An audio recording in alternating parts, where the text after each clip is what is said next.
Hey guys, what's going on? It's Mobile Nick Mechanic, and I got another quick video for y'all today. So I wanted to go over really quick how during the colder seasons of the years, when the temperature drops, it can have effects on your tire pressure. It can have a big effect, or it can have a little effect depending on what region of the world you live in and how extreme your temperatures vary during the seasons. So when I was working at my first automotive shop, I was noticing that during the winter times, several people would bring their vehicles in simply because their tire pressure monitor light was coming on when it got cold. I'm sure a lot of you understand about how the whole phrase heat expands, cold contracts. So that applies to a lot of different types of elements and materials. One that we're specifically talking about right now is the air inside of your tires. All right.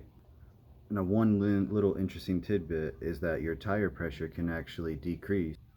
It can decrease 1 psi per every 10 degrees that the temperature drops. Now, some people might get a little worried when they see their tire pressure light come on. They might think it's an extreme situation where they've got a hole or some kind of puncture or something's going wrong, and a lot of times that may not be the case. Now, on average, you're going to lose about 1 psi per month just due to seepage.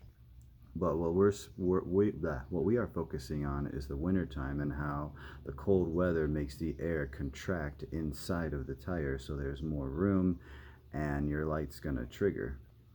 So as you're driving, the heat from the tires, from the road, from all the commotion and the rotating, that will make the air expand again, which should allow your tire pressure monitor light to turn off because the proper inflation and tire pressure will stabilize. Now, I always recommend that you purchase and carry a tire pressure gauge. They're not expensive. You can hold on to them, keep them in your glove compartment. I've got like a dozen or so floating all around. I like to pick them up all the time because they're so inexpensive, and you can always just pawn one off or give one to a friend or something who might need it. But before it gets too cold, I recommend you inflate your tires possibly 2 to 5 psi higher than it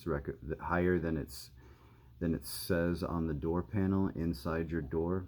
As I've gone over in my other videos, you can find out how much psi is required in each different tire, usually the front and the rears. Normally it's always the same amount for front and rears, but a lot of times it can be higher in the front or higher in the rear, depending on your vehicle make and model and whatnot.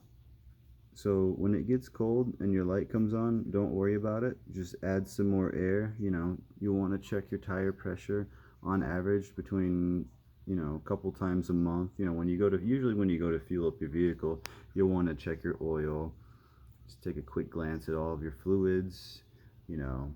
Might as well check your tire pressure while you're at it. Tire pressure is going to have a big effect on the drag, on the resistance, and it will change your fuel economy as well. So it's always a good idea to make sure your tire pressure is exactly where it needs to be.